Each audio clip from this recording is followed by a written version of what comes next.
Hi guys, welcome back to our channel. Guys, మన channel cricket సంబంధించిన ప్రతి చిన్న అప్డేట్ మన ఛానల్లో రెగ్యులర్ వస్తూ ఉంటుంది. ఇంకా మన ఛానల్ని సబ్స్క్రైబ్ చేసుకోకపోతే గైస్ వెంటనే సబ్స్క్రైబ్ చేయండి అండ్ పక్కన బ్లాక్ ని యాక్టివేట్ చేసుకోండి. అండ్ అదే ఇంకా మన వీడియో లైక్ చెప్తే గైస్ వెంటనే లైక్ చేసి మన వీడియోలోకి తింటాం.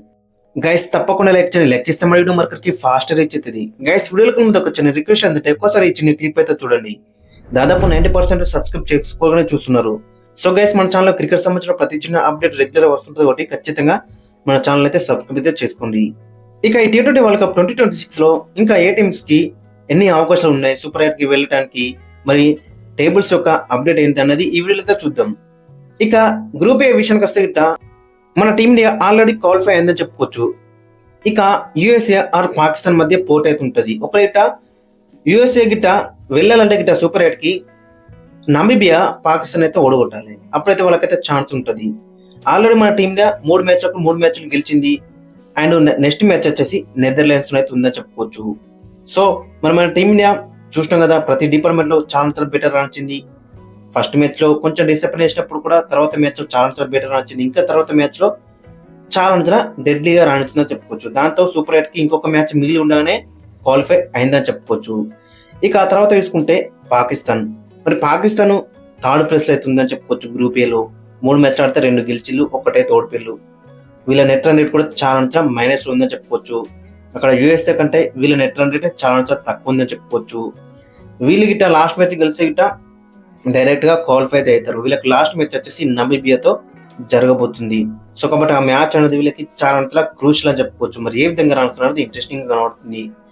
ఇక తర్వాత టీం వచ్చేసి ఈ గ్రూప్ ఏలో యూఎస్ఏ కూడా ఛాన్స్ అయితే ఉందని చెప్పుకోవచ్చు. పాకిస్తాన్ అండ్ నమీబియా మ్యాచ్ పైన డిపెండ్ అయితే ఉంటుంది.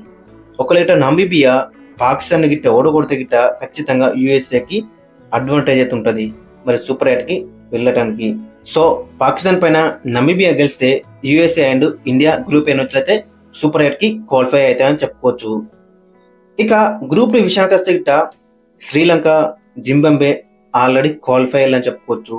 ఐర్లాండ్, ఆస్ట్రేలియా, ఓమన్ వీళ్ళందరూ కూడా ఎలిమినేట్ అయ్యాలని చెప్పుకోవచ్చు.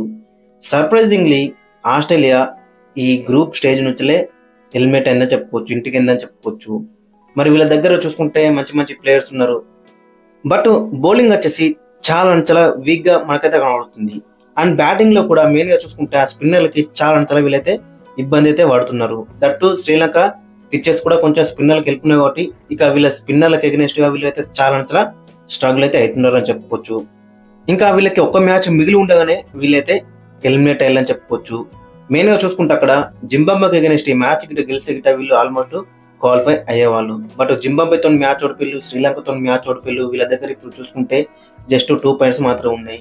నెట్ రన్ రేట్ ప్లస్ లో ఉన్నప్పుడు కూడా బట్ ఎలిమినేట్ అయ్యాలని చెప్పుకోవచ్చు. ఆల్రెడీ అక్కడ జింబాబ్వేకి 5 పాయింట్స్ అయితే ఉన్నాయని చెప్పుకోవచ్చు. సో కాబట్టి ఆస్ట్రేలియా దగ్గర నుంచి చాలా మనకి డిసప్పాయింట్మెంట్ అయితే కనబడదని చెప్పుకోవచ్చు. ఇక తర్వాత చూసుకుంటే శ్రీలంక వాళ్ళ హోమ్ కండిషన్స్ వాళ్ళకి చాలా హెల్ప్ అవుతున్నాయి. బట్ అదొక్కటే కాదు, వీళ్ళ ప్లేయర్స్ కూడా చాలా బెటర్ రాస్తున్నారు. వీళ్ళ దాంట్లో కూడా ఇంజురీస్ అయితే ఉన్నాయి. వనిందు అసరాంగ్ కూడా మిస్ అయ్యిండు. ఇక లాస్ట్ మ్యాచ్ లో మతీషా పత్రాన కూడా మిస్ అయినా చెప్పుకోవచ్చు. అయినా కానీ లాస్ట్ మ్యాచ్ అయితే గెలిచిలా చెప్పుకోవచ్చు. 3 గెలిచి టేబుల్లో ఫస్ట్ ప్లేస్ లో ఉన్నారని చెప్పుకోవచ్చు 6 పాయింట్లతో. సో వీళ్ళు ఆల్రెడీ క్వాలిఫై అయ్యారని చెప్పుకోవచ్చు. చాలా బెటర్ రాస్తున్నారు. వాళ్ళ ఓపెనర్స్ వచ్చేసి పాతుమ్ నిశంక చాలా బెటర్ రానిచ్చింది. ఇక నెంబర్ వచ్చిన కుశల్ మెండిస్ కూడా రెగ్యులర్ గా మంచి రాణిస్తున్నాడు. ఇక తర్వాత చూసుకుంటే జింబాబ్వే టీం కూడా క్వాలిఫై అయిందని చెప్పుకోవచ్చు. మెయిన్ గా చూసుకుంటే వీళ్ళు ఆస్ట్రేలియా అయితే బీట్ చేసిళ్ళు. దాంతో వీళ్ళైతే క్వాలిఫై అయ్యారని చెప్పుకోవచ్చు. ఫస్ట్ మ్యాచ్ ఓమన్ కి ఎగెనిస్ట్ ఆడిళ్ళు, అక్కడ 8 వికెట్ల తేడాతో గెలిచిళ్ళు. లాస్ట్ మ్యాచ్ ఐర్లాండ్ తోని మ్యాచ్ రద్దయిన కానీ వర్ష కారణంగా దాంతో ఒక పాయింట్ అయితే వచ్చింది. సో ఈజీగా క్వాలిఫై అయ్యారని చెప్పుకోవచ్చు. లాస్ట్ మ్యాచ్ ఓడిపోయినా కానీ శ్రీలంక ఎగెనిస్ట్ గా వీళ్ళైతే ఆల్రెడీ క్వాలిఫై అయ్యారని చెప్పుకోవచ్చు సూపర్ 8 కి. వీళ్ళ దాంట్లో కూడా మంచి ప్లేయర్స్ చాలా బెటర్ ఆడుతున్నారు. ఇక గ్రూప్ సి విషయానికి వస్తే గిట్ట వెస్టిండీస్ అండ్ ఇంగ్లాండ్ అయితే క్వాలిఫై అయింది. స్కాట్లాండ్, ఇటలీ, నేపాల్ అయితే వీళ్ళైతే ఆల్మోస్ట్ ఎలిమినేట్ అయినట్టు అని చెప్పుకోవచ్చు దాదాపు. మెయిన్ గా చూసుకుంటే ఈ గ్రూప్ లో వెస్టిండీస్ మాత్రం చాలా బెటర్ రాణిస్తుంది. ఫస్ట్ మ్యాచ్ స్కాట్లాండ్ కి ఎగెనిస్ట్ గా 35 రన్స్ తేడాతో అయితే గెలిచిళ్ళు. ఇక తర్వాత మ్యాచ్ ఇంగ్లాండ్ కి ఎగెనిస్ట్ గా 30 రన్స్ తేడాతో గెలిచిళ్ళు. ఇక తర్వాత నేపాల్ కి ఎగెనిస్ట్ గా 9 వికెట్ల తేడాతో అయితే గెలిచిళ్ళు. చాలా బెటర్ రాణిస్తున్నారు. వెస్టిండీస్ బ్యాటింగ్ తో పాటు బౌలింగ్ కూడా మెయిన్ గా చూసుకుంటే వీళ్ళ స్పిన్నర్లు Akeal Hosein and Gudakesh Motie గానీ, ఇక bowlers like Romario Shepherd and Jason ఓవర్లర్ చాలా బెటర్ ఆడుతున్నారని చెప్పుకోవచ్చు. ఇక తర్వాత టీం వచ్చేసి ఇంగ్లాండ్. ఈ గ్రూప్ లో చాలా వెళ్తే స్ట్రగుల్ అయితే ఐర్లాండ్ చెప్పుకోవచ్చు. 4 మ్యాచ్లో 3 మ్యాచ్లు గెలిచిలు, 1 మ్యాచ్ అయితే ఓడిపోయారు. సో నేపాల్కి అగెన్స్ట్ గా చాలా స్ట్రగుల్ అయ్యారు. చెప్పాలంటే అన్ని టీంలతో కూడా వీళ్ళైతే స్ట్రగుల్ అయ్యారని చెప్పుకోవచ్చు. ఇన్ఫాక్ట్ అక్కడ చూసుకుంటే ఇటలీతో కూడా స్ట్రగుల్ అయ్యారు, స్కాట్లాండ్ తోని కొంచెం మంచి రానొచ్చని చెప్పుకోవచ్చు. బట్ ఓవరాల్ చూసుకుంటే వీళ్ళ దాంట్లో కూడా చాలా ప్రాబ్లమ్స్ అయితే ఉన్నాయని చెప్పుకోవచ్చు. మెయిన్ గా చూసుకుంటే వీళ్ళ ఓపెనర్స్ దగ్గర నుంచి రన్స్ అయితే వస్తలేవు. అండ్ బౌలింగ్ లో కూడా శామ్ కరణ్ ఒక్కడే చాలా బెటర్ ఆడుతున్నాడు. అండ్ స్పిన్ డిపార్ట్మెంట్ లో చూసుకుంటే అదిల్ రషీద్ కొంచెం మంచి రాణిస్తున్నాడు చెప్పుకోవచ్చు. బట్ సూపర్ ఎయిట్ లో వీళ్ళు ఏ విధంగా రాణిస్తున్నారు అది కూడా ఇంట్రెస్టింగ్ కనబడుతుంది. ఇక గ్రూప్ డి విషయానికి వస్తే ఇట్ట గ్రూప్ డిలో అక్కడ సౌత్ ఆఫ్రికా అండ్ న్యూజిలాండ్ అయితే క్వాలిఫై అయిందని చెప్పుకోవచ్చు. Afghanistan, UAE and Canada almost eliminate అయినట్టు అని చెప్పుకోవచ్చు. ఇక న్యూజిలాండ్ విషయానికి వస్తే ఈ గ్రూప్ లో ఫస్ట్ మ్యాచ్ వచ్చేసి ఆఫ్ఘనిస్తాన్ తోని 5 వికెట్ల తేడాతో గెలిచిల్లు. ఇక సెకండ్ మ్యాచ్ వచ్చేసి యుఏఈ తోని 10 వికెట్ల తేడాతో గెలిచిల్లు. ఇక సౌత్ ఆఫ్రికా మ్యాచ్ ఓడిపోయిల్లు. ఇక తర్వాత కెనడాతోని 8 వికెట్ల తేడాతో అయితే గెలిచిల్లు.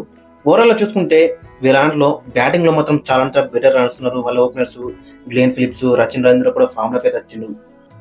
బట్ వీళ్ళ బౌలింగే వీళ్ళకి కన్సర్న్ గా మారుతుందని చెప్పుకోవచ్చు. కెనడా ఎగనెస్ట్ గా కూడా చాలా రన్స్ అయితే లీకేజ్లు, సౌత్ ఆఫ్రికా ఎగనెస్ట్ రన్స్ లీకేజ్లు, జాకర్ డఫీ, మ్యాట్ హెన్రీ వాళ్ళు న్యూ బెల్ తో కొంచెం ఓకే, బట్ డెత్ లో 2 రన్స్ అయితే లీక్ చేస్తున్నారు. సో మరి సూపర్ ఎయిట్ లో ఏ విధంగా రాస్తున్నారు ఇంట్రెస్టింగ్ కనబడుతుంది. ఇక తర్వాత టీం వచ్చేసి ఈ గ్రూప్ లో సౌత్ ఆఫ్రికా. ఈ గ్రూప్ డి లో సౌత్ ఆఫ్రికా ఫస్ట్ ప్లేస్ లో ఉందని చెప్పుకోవచ్చు. ఫస్ట్ మ్యాచ్ కెనడాకి అగైనెస్ట్ గా 57 రన్ల తేడాతో గెలిచింది. సెకండ్ మ్యాచ్ లో లాస్ట్ కి వెళ్ళు, బట్ సెకండ్ సూపర్ ఓవర్ అయితే గెలిచి ఆఫ్ఘనిస్తాన్ కి అగైనెస్ట్ గా. ఇక థర్డ్ మ్యాచ్ వచ్చేసి న్యూజిలాండ్ కి అగైనెస్ట్ గా చాలా బెటర్ గా రాణించిల్లని చెప్పుకోవచ్చు. 7 వికెట్స్ తేడాతో అయితే గెలిచిల్లని చెప్పుకోవచ్చు. మెయిన్ గా చూసుకుంటే వీళ్ళ bowlers like Lungi Ngidi, Marco Jansen, Kagiso Rabada కూడా లాస్ట్ మ్యాచ్ లో కొంచెం బెటర్ రాణించిండు. ఇక కేశవ్ మహారాజ్ మంచిగా రాణిస్తున్నాడు. బ్యాటింగ్ లో వచ్చేసి అందరు కూడా చాలా మంచి ఫామ్ లో అయితే ఉన్నారని చెప్పుకోవచ్చు. సో సూపర్ ఎయిట్ లో కూడా వీళ్ళు ఇదే ఫామ్ ను కంటిన్యూ చేయాలని చూస్తారు. ఇక గ్రూప్ డి లో అందరు అన్నారు మరి ఆఫ్ఘనిస్తాన్ సెమీఫైనల్ కి వస్తుంది, సూపర్ ఎయిట్ కి క్వాలిఫై అవుతుందని. బట్ కొంచెం డిసప్పాయింట్మెంట్ అయితే చేసిల్లని చెప్పుకోవచ్చు. మెయిన్ గా చూసుకుంటే సౌత్ ఆఫ్రికా అగైనెస్ట్ గా గెలిచే మ్యాచ్ అయితే వీళ్ళు చేతులాడ ఓడిపోయాలని చెప్పుకోవచ్చు. ఇక తర్వాత చూసుకుంటే న్యూజిలాండ్ కి అగైనెస్ట్ గా కూడా గెలిచే మ్యాచ్ ఓడిపోయారు. సో కాబట్టి ఓవరాల్ చూసుకుంటే కొంచెం డిసప్పాయింట్ చేసిల్లని చెప్పుకోవచ్చు. గైస్ ఓవరాల్ చూసుకుంటే గ్రూప్ ఏ నుంచి ఇండియా ఆల్రెడీ క్వాలిఫై అయింది, యూఎస్ఆర్, పాకిస్తాన్. ఇక గ్రూప్ బి నుంచి శ్రీలంక, జింబాబ్వే క్వాలిఫై అయింది. గ్రూప్ సి నుంచి వెస్టిండీస్, ఇంగ్లాండ్ అయితే క్వాలిఫై అయింది. Group below south Africa and New Zealand అయితే క్వాలిఫై అయింది.